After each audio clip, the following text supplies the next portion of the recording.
Good morning, everybody. Thank you for joining us as we're talking about SAT, probably not the most fun topic to have on a Saturday morning, but there have been some big changes, so we wanted to go through those with you.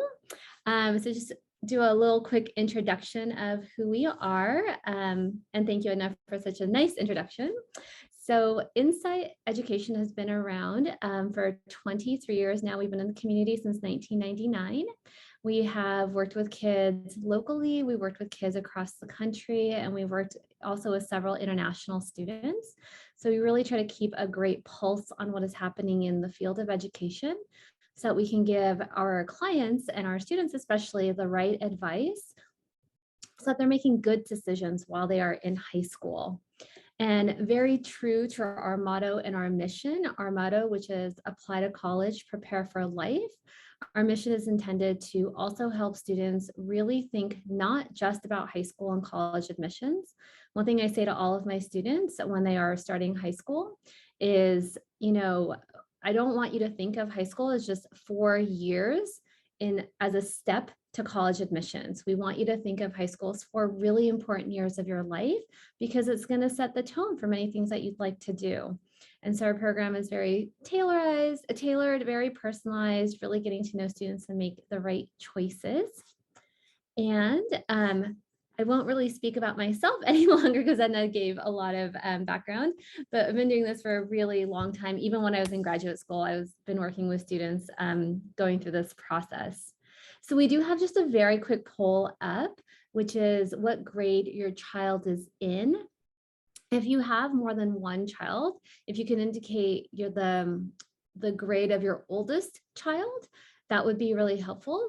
The conversation we're going to have is going to be appropriate for current high school kids, as well as for students as young as middle school, because the new SAT is actually going to affect them, probably more than some of the high school kids. So getting that info would be wonderful. So if you take a moment just to fill out that poll, that would be great. I don't know what's going to make me do it as well. There we go. Okay, so first really want to talk about the SAT and ACT as they stand right now. And especially if you do have a current junior in high school, and we're going to talk about which groups are going to need to think about the new SAT. Currently, the SAT is a 3-hour-long test. The essay section was taken out earlier last year. And the ACT is also almost a 3-hour-long test. Both tests include an English, a reading, and a math section. The SAT includes one additional math section, which is a no calculator math section, and the ACT includes a science section. The SAT is on a scale of 400 to 1600, and the ACT on a scale of 1 to 36. Now, why do I give this background? Because I think it's helpful to know what the test currently looks like to get an understanding of how the test will change. And let me just step back and say, the meeting is currently set up to be a meeting format and not a webinar because we want to make sure that we're able to answer questions that you might have. So feel free to go ahead and put your questions in the chat. I have the chat window open, so I see them coming in. I will try to address those questions immediately, or I will definitely leave time at the end of the presentation to answer as many questions as I can and as questions that we have answers to. So don't hesitate to jump in and ask whatever is appropriate here. The new SAT, let me go back here. Okay, so now what's changing for the new SAT? On the new SAT, the content actually is going to be quite similar, and calculator will be allowed to be used on all of the math sections. The biggest complaint right now that I hear with students on the SAT is that they actually feel the calculator section of the SAT is much harder than the no calculator, which is to be expected, right? The questions are going to be more complicated. They require a use of calculator, and so students will struggle a bit. On the ACT, students can use a calculator on the entire math section. And so the new SAT is going back to that. And I feel like we're saying new SAT so often. The SAT just changed a few years ago. So it's changing one more time. So we'll call it the new digital SAT. The test is also going to be significantly shorter in length. So it's going to go from a 3-hour long test to a 2-hour long test, which is really great for kids in the sense of, having to sit for 3 hours, and it used to be almost 4 hours long, this test. Having to sit for a test for this amount of time is actually pretty difficult. And one of the things we tell our kids as they're preparing for the current SAT and ACT is that we want them to build up their stamina. So just like we tell athletes who might be preparing for a race or a game, they can't just go out and exert their full effort without having built up to that effort. With the new SAT, the digital SAT being 2 hours, that's going to be less difficult. Kids are pretty comfortable taking tests that are currently, 60 minutes to 90 minutes, high school kids, 60 to 90 minutes. This will be a little bit longer, but definitely less than the 3-hour long test. One of the big changes is that it's moving from the pencil and paper format to the new format, which will be a computer-based format. Now, SAT has said that they will allow students to use a school computer, a personal computer, or a tablet. How they're going to actually distribute that and sort that out, that is still yet to be decided. But they have a couple of years leeway to get that part figured out, but that format will be changing. Now, do we believe that students should only practice in a digital format? Definitely not, and I'll explain why in just a few minutes. The scale of the SAT will still be on a 14 to a 1600 point scale as of right now. So like I said, big changes. So no more pencil paper test. The test will be shorter. The calculator, there's calculator will be used, and the SAT is also going to now provide a math reference sheet. So in the past, students had to memorize the formulas for all of the math sections. And now what they're saying is, we want this to be more true to real life, where in real life, you probably don't have to memorize the formula for different formulas. You can have a reference sheet. This is also how many AP exams work, is that students do get some form of a reference sheet. So this is intended to make the test a little bit more fair, I would say, and really make it more accessible to students who might have a harder time memorizing a formula. And the test is going to become adaptive. Now, this is a really important part. If any of you parents out there did an adaptive GRE or a GMAT or any one of those tests, you might have an understanding of this. College Board hasn't completely defined how they're going to do an adaptive test, but typically the way that an adaptive test works is that the first few questions are exceptionally important and can set the lane that a student will be on in terms of their overall score. So if you follow my hand, if you answer the first question and you get it right, you'd move up to a harder question. If you answer a question and you get it incorrectly, you'll move down to the next, you'll move down to an easier question. When you take that next question, if you get it right, you can move up or you can move down. The first few questions actually can set the tone. So when the GRE made this big change to an adaptive test, many test prep providers really emphasized the first few questions because it would establish the score range that you would get into.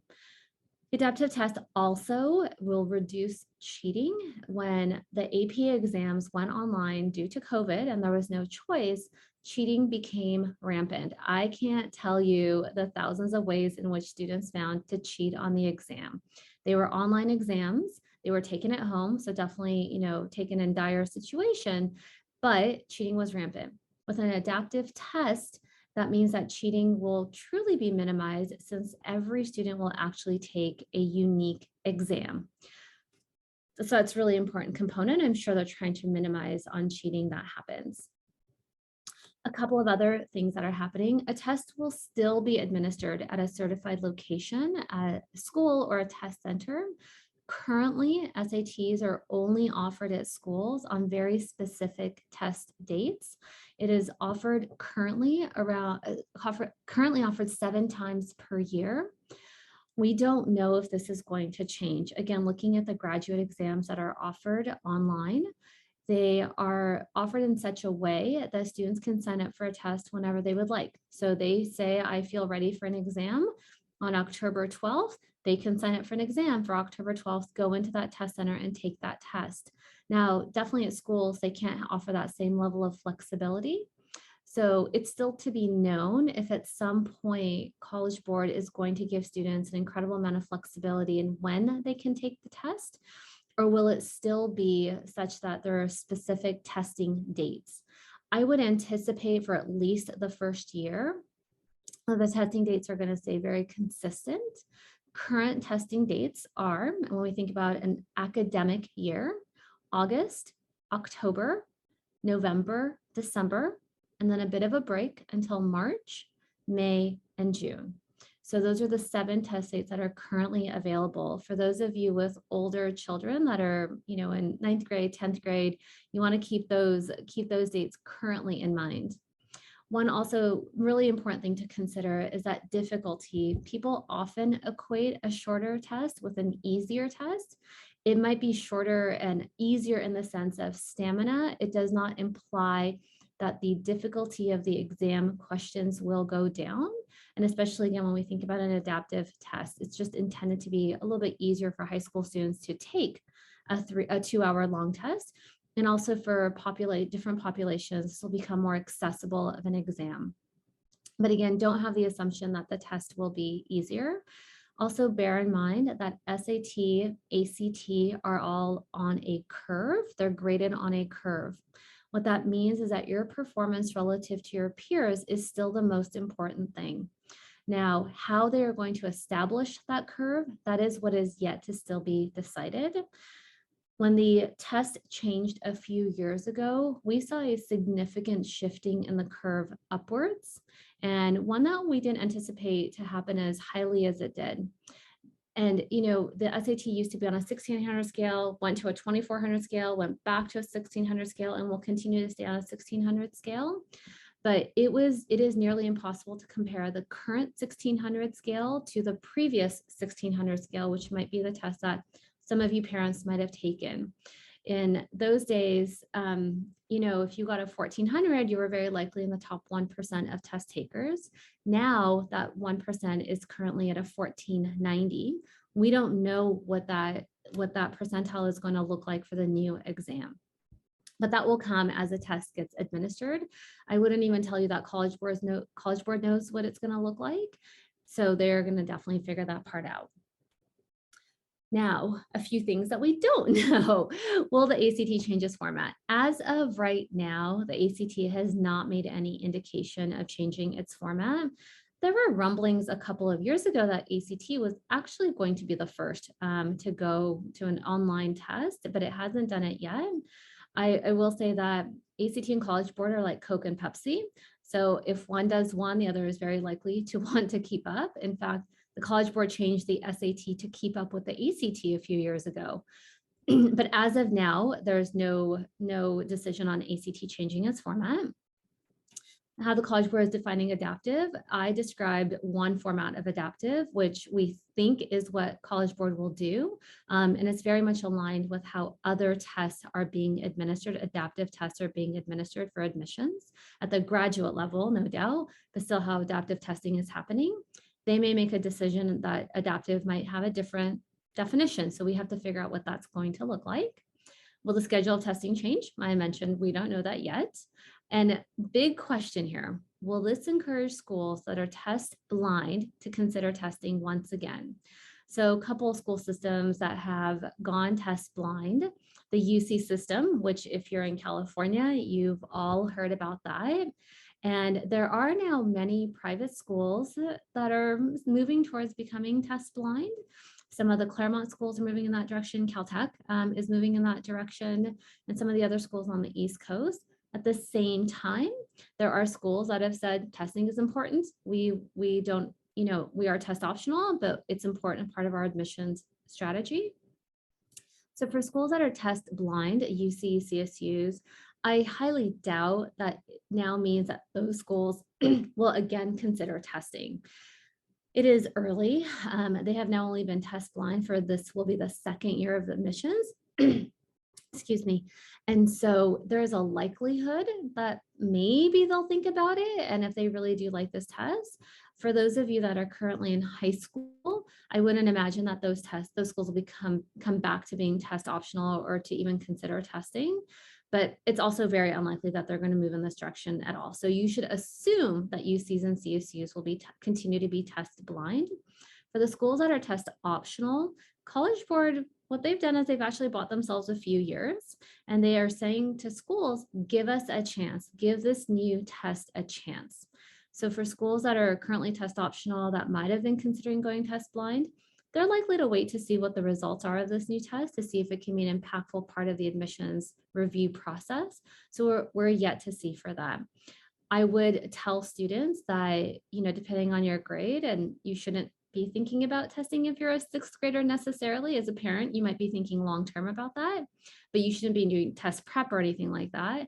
I'm telling all of my high school kids, they should currently still plan to take tests, because for the class of 2025, 2024, 23, of course, testing is still going to be part of their admissions process. And the last piece, how will scoring be impacted, which I talked about. We don't know how the curves are going to change. We know what the scale will be, but we don't know how the curve is going to change. So, oops, did it move over? Okay, so who is going to be impacted and what is this timeline going to look like? International students will actually have the opportunity to take this test earlier. So they will take it starting spring of 2023, so about 1 year from now. If you're an international student, this is important for you to know, because this means that you may have the ability to take this test as part of your admissions cycle if you are currently a 10th grader. In the United States, the test is going to launch in spring of 2024. So assuming that College Board keeps its test dates as consistent, this would mean that the March 2024 test will be the first administration of the digital SAT. The digital PSAT will start next fall. So in about 16, 17 months from now, the College Board will always do a digital PSAT, release a PSAT before the actual SAT. They collect quite a bit of data. They're able to work out some of the kinks in their testing. They're able to test out their questions and get a sense of scale. So it's actually really valuable for them to do so. So current sophomores will have the opportunity to take the PSAT in a digital format. But let's talk about this very strategically. So if you are a current US freshman, the class of 2025, current freshman, correct, 2025, you are on the cusp of potentially taking both exams. Here at Insight, we strongly recommend that students take the SAT at the very beginning of their junior year for the first time at the latest. So occasionally, I will ask students in their freshman year to do a diagnostic for the SAT and ACT. And that is based on the math course that they are in, and generally how they're doing in terms of school and other things that they have going on. So my current freshmen, I'm telling them that I will want them to prepare for the current paper-based SAT, because we want them to take this test again no later than fall of their junior year. The test will become digital in spring of their junior year. We don't want that to be the first time they take a test, because if they have to retake the exam, it starts to put into jeopardy their summer planning. It also means that they might be taking tests in fall of senior year. To the extent that we can avoid that, we absolutely, absolutely want to avoid that. So current freshmen here in the US, you should plan to take your SATs at latest by fall of your junior year. And again, sometimes taking a little bit earlier. I mentioned the math that you need to know.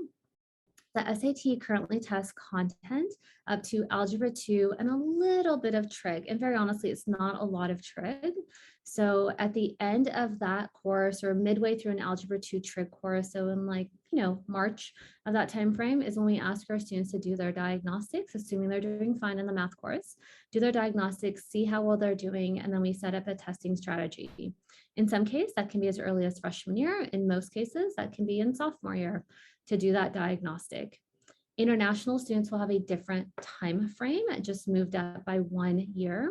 So I won't spend too much time on that because I don't think we have any international students on this call, but they'd be very different. all students in middle school and younger, so I know we have a couple of sixth graders on this call, and some eighth graders, all students in middle school and younger will only be taking the new digital SAT for college admissions. If you plan to take the SAT for programs like the CTY program that require you to have the math portion of the SAT before you can do one of their summer programs, that's a different story. You very likely will do your paper-based test in that case, but in terms of college admissions. And just so you know, if you take an SAT in middle school, that is not used for college admissions. You will have to retake the exam during high school. So for some of you really gung-ho families who might be thinking, let's just get the SAT out of the way in middle school because my student is advanced in math, hold off on doing so. It's just going to cause them a lot of stress. It's not a great use of their time. And again, the test will have to get retaken in high school. So plan for that. And the next question, how will the colleges weigh the new test? Yet to be decided, as we talked about. I will say that there are many colleges who are externally saying that we are test optional, we are fine. Testing is not a big part of the admissions process. And then internally, they are saying, we really like testing. And we definitely expect that certain students will submit test scores. And, depending on the population of students I'm talking to, we tell students that they should, again, plan to take the exam. Now, it will vary on an individual basis. I have students who will prep and prep and prep, and they just can't break beyond a certain barrier, and it may not be worthwhile for them to send in their test score. Again, we'll see with the new test exam what happens, and especially as we get out of this haze of COVID, there'll be a little bit more clarity around how colleges want to look at testing. But bear in mind that they don't make these decisions quickly and lightly, and they use a lot of data. So right now, as they're admitting their class of 2022 that is graduating this year and last year, they go through and look at the student's success throughout the college experience and their performance to then decide how testing had an impact on how that class was composed. So this will take a few years. The test optional piece will take a few years to really evaluate. The new digital SAT will take a few years to also evaluate. So changes can continue to happen. Once your students prepare for and take the exams, like I said, we really encourage students to take it by fall of junior for a couple of reasons, by the way. I know this isn't aligned with what some private schools will recommend, private high schools. They will often recommend that you take the SAT in March of your junior year, so spring of your junior year. In our experience, that ends up being just a little bit too late. It also is around the time when students are often preparing for AP exams or quite busy with extracurriculars or involved in leadership. So it's actually really difficult to study for an exam and often means that they're spending their holiday December break studying for the SAT. And I don't think I need to say that most kids don't like to spend their December break doing so. And so it's very valuable in our experience to take the test by fall. Also, the PSAT happens in October of junior year. That is the junior year PSAT that counts for national merit, semifinalist, commended scholar consideration. And so as students are preparing for the SAT, they are naturally also preparing for the PSAT. And if they can get that great score to show to colleges and get national merit scholarship, semifinalist status, which can lead to finalists, that's a wonderful thing for them to have. It's also really efficient. And we like to do things efficiently here at Insight because we really don't want kids to waste their time and to think that they're doing testing for all of high school. Again, this is not part of the preparing for life piece of it. Should students wait for the new test? And this is a question I'm hearing the most from my younger families, particularly my freshman families. And again, we are telling them to not wait. And, one thing also is preparation. So College Board has said that they will be releasing some practice questions this summer, and they will continue to work with Khan Academy to offer practice exams for free to make it really accessible to every population.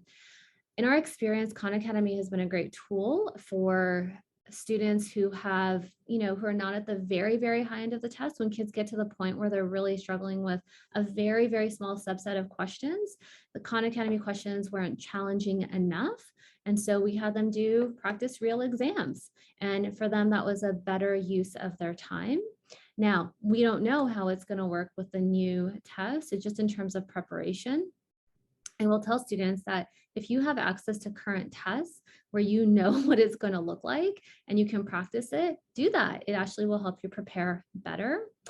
We do believe also with the reading passages, because they're moving to shorter passages with only one question, it's just going to be a little bit different for students to do. It might be a great change for them, but it's going to be different. So we're asking our current freshmen right now to plan for, not necessarily take the test right away, but to plan to take the current SAT or ACT as it stands. Now, with our younger students, as they become freshmen and sophomores, it'll be different strategy and different for every student, because at some point, there's going to be no other option other than the digital SAT. We will still recommend that students still do practice paper-based exams. It uses a different part of their brain in addition to practicing the digital exams. I know kids are used to doing everything online these days, but there's still a lot to be said about writing something down, reading it, marking it up, etc. And that for practice can be really valuable. And how will students prepare for this new exam? Again, that's to be seen with the practice resources that are available, but we have kept all of our resources from every iteration of the exam, going back decades. So we also have several GRE exams, GMAT exams, and I think there's going to be a lot of overlap. So we're going to be recommending that our kids use many of those resources to start practicing and just getting in the groove of what this new test will look like. But that will happen in about a year or so when we really start to get more information out there. Okay. Oops, let's go back. So that is the end of our presentation. We do have 2 more free events that are coming up. One is if you have a younger student and you're thinking about, which high school do I go to? Do I go to a public school versus a private school?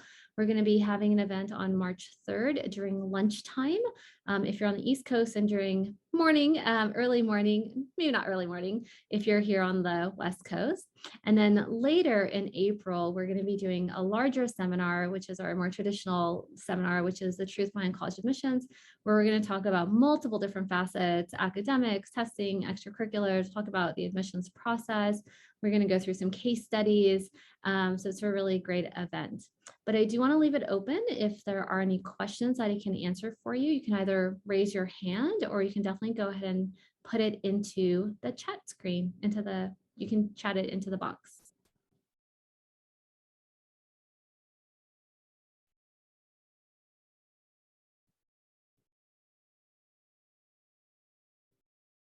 I see that a good chunk of our kids are actually 9th graders here. So this will be, your class will be the one that'll be most impacted by this change and the straddling of the 2 different tests.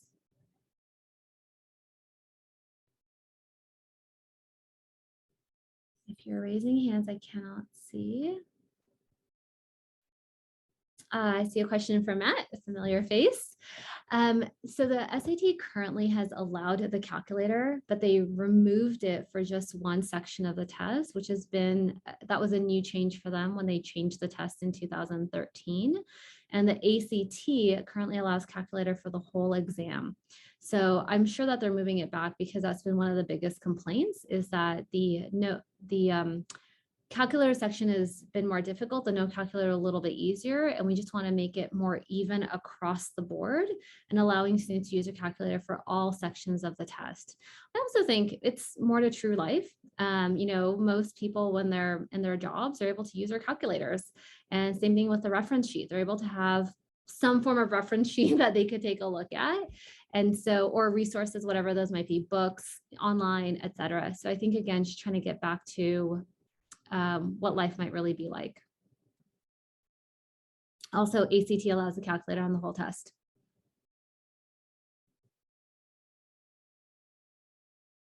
Okay, I see a question. Sorry, second question is, what is the ACT versus SAT strategies these days? So colleges that accept testing will look at SAT or ACT almost equally. There are very, very few schools that have a strong preference for one or the other, very, very few schools. So we usually ask students to do a diagnostic for both exams to start with, and then we analyze it and go through it with them and get a sense of where is your natural score higher, which test felt better for you, what were your areas of strength and weakness across the two tests, and then thinking about which just is a better test for them. There's really not a preference in sense that I prefer one test versus the other. It really depends on the individual student. So truly not any specific strategy, and colleges also don't have a preference. So they have a concordance chart that will show, oh, if you got, a 34 on the ACT, that is the equivalent of a 1490 to a 1520 on the SAT. Great, we can compare students who send in the SAT versus ACT this way. So really, which is ever the better exam for your student. The diagnostics we recommend students take at the same time. The math that's covered on both tests is the same math. And so if a student takes one test in fall and another one in spring, it's really hard to say that they're the same because they've learned more in school, they've done more writing, they've done more history potentially, their reading skills have improved. So we like to have it at the same time so we can get a strong baseline score. Question, so in fall of junior year, the test will be paper-based and in the spring will be digital. That is correct. So for students in the class of 2025, in the fall of their junior year, the test will be paper-based, currently August, October, November, December. Plenty of options to take the SAT, will be paper-based, and then it will move to the digital version in March. It is, College Board is currently saying spring. And so assuming that they keep the same dates, March of junior year will be digital. So this is for class of 2025 only. Would I recommend taking the SAT multiple times? So right now, the way that scores get sent in to colleges, and this is a growing list of schools that I'll talk about, most colleges do not ask students to send in their entire score report. That colleges are now saying, okay, on your college application, please list the highest of each section, highest math, highest reading, and send us those scores in. So it could be from 2 different test dates. And then we will see what we call your super score. Same thing also for ACT, the 4 different sections. However, some students will say, great, this means I can take the test as many times as I want to. I usually don't recommend students take any test more than 3 times. And partly it's because there are diminishing returns on their effort and their time. Once the student has taken the test 3 times, at that point, we pretty much understand this is where your score range is, plus or minus a few points here and there. And so we really don't want, again, especially in a climate where testing is optional, and I don't mean not necessary, but I mean in a way that colleges are definitely evaluating multiple different factors, that students don't overspend time on test prep and SAT and ACT or ACT. And so really ideally at most 2 times, but at a max 3 times. I am very, very hard pressed to encourage a student to take the test 4 times. I, in fact, often discourage it. And, it's different with COVID where kids had to sign up for tests that got canceled, et cetera. That's a different situation, but really not more than 3 times. Where can students go to take a diagnostic test? So we offer testing in our office for students to get a real experience of the test. And once the test goes digital, we will allow students to do so as well, because they, again, won't be taking their tests in the comfort of their own home. You can also find through Khan Academy, they have some testing available, diagnostics available online. And through actstudent.org, which is the organization that administers the ACT, you can find an ACT test there as well. So again, I wouldn't do it too early. So sometimes if a student takes a test too early in their high school career, or even if they're younger than that, they can get discouraged because they suddenly feel like, oh, I didn't do well on this test. And they start to have this belief that they're not going to be a good test taker. So definitely wait until the right time to do so, because you don't want to have that negative psychological impact on your child.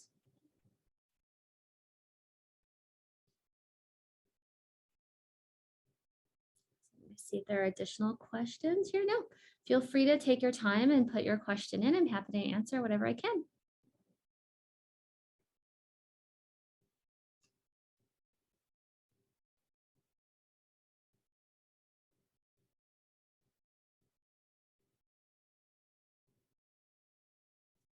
We'll just shift over to the next screen as well. If you have additional questions or you'd like to do a personalized session with Insight, our email address is here. Feel free to go ahead and reach out to this email address and we can set that up for you. Have I been watching College Jeopardy? I unfortunately have not been watching College Jeopardy. I hope it's been wonderful. I'm always amazed by the knowledge that college kids have. I'm waiting for high school Jeopardy because that's truly what blows my mind. Fun fact, we know a student that had done quite well on high school Jeopardy.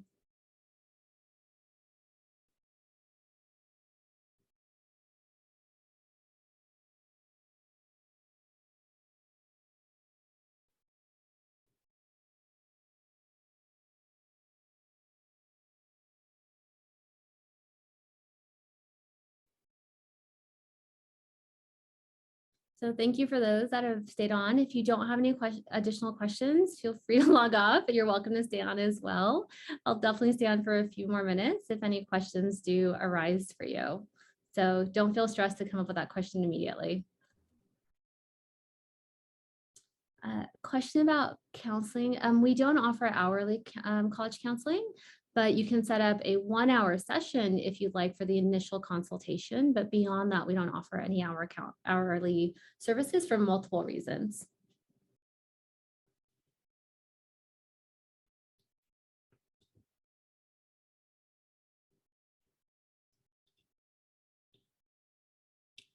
And you can also, I should have said this earlier, we have a ton of resources available for free on our website. If you follow us on Facebook or Instagram, YouTube, we put up a ton of videos as well. So feel free to follow us there. And all of these resources are completely free and completely accessible to everybody. Also, for those who want to see the presentation again, it will be posted in the YouTube of the Chamber of Commerce, the Cupertino Chamber of Commerce page. Wonderful. And we will continue to keep on top of what College Board is doing and continue to send out more information. So again, if you're following us on our social media, you'll be able to get articles and information about all of that. So there's a couple questions coming in, so let me go ahead and answer those for you. So the first is for class of 2025, do you know how the change from paper to digital will affect students during the admissions process? So that's going to be a really good question. What we saw happen when the test moved from the 2400 to the 1600 scale is that there was a concordance chart that was built that was able to compare the 2400 to the 1600 scale. And it got readjusted a few times as the scaling changed. We anticipate that there will be a similar type of a concordance chart that will be built that will say if you got a 1450 on the paper-based SAT, that is equivalent of X score on the digital test. Of course, College Board is going to try to keep that scale relatively similar, but there will be some form of chart that will be put together. How will they be compared?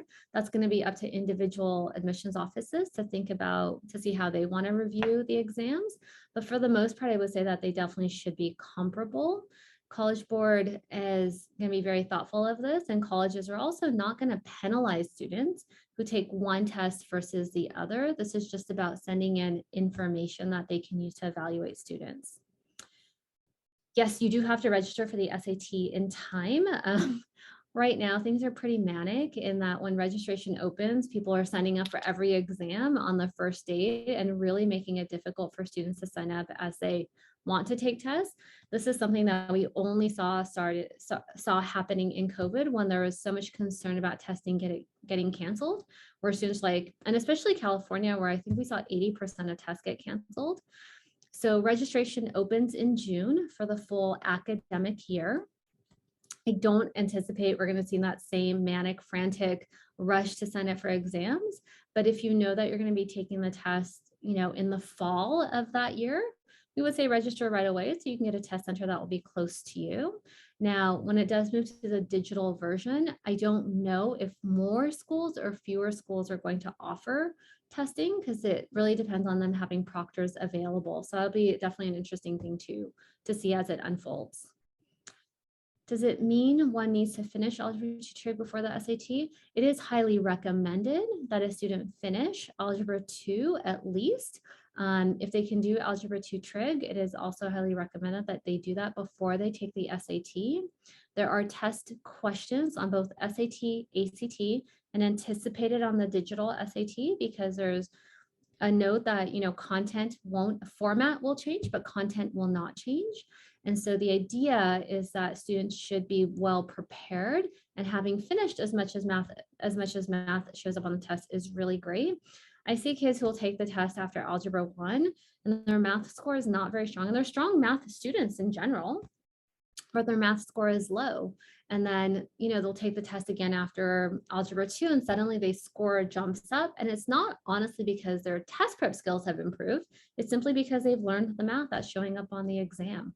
So we highly recommend not even doing a diagnostic until, students are, so for my students currently in Algebra 2 Trig, I'm telling them to do diagnostics in their upcoming February break or very early March. If your student's not taking Algebra 2 Trig and is doing Algebra 2, we would say wait until the end of the year. Most students, the Trig portion of the test, most students actually do cover at the end of Algebra 2, but we would say do it at the end of the year. So like April, May would be a really great time. Well, thank you, everyone. Thank you, Purvi, for answering so many questions about the digital SAT. Hi, everybody. Thank you so much. Thank you.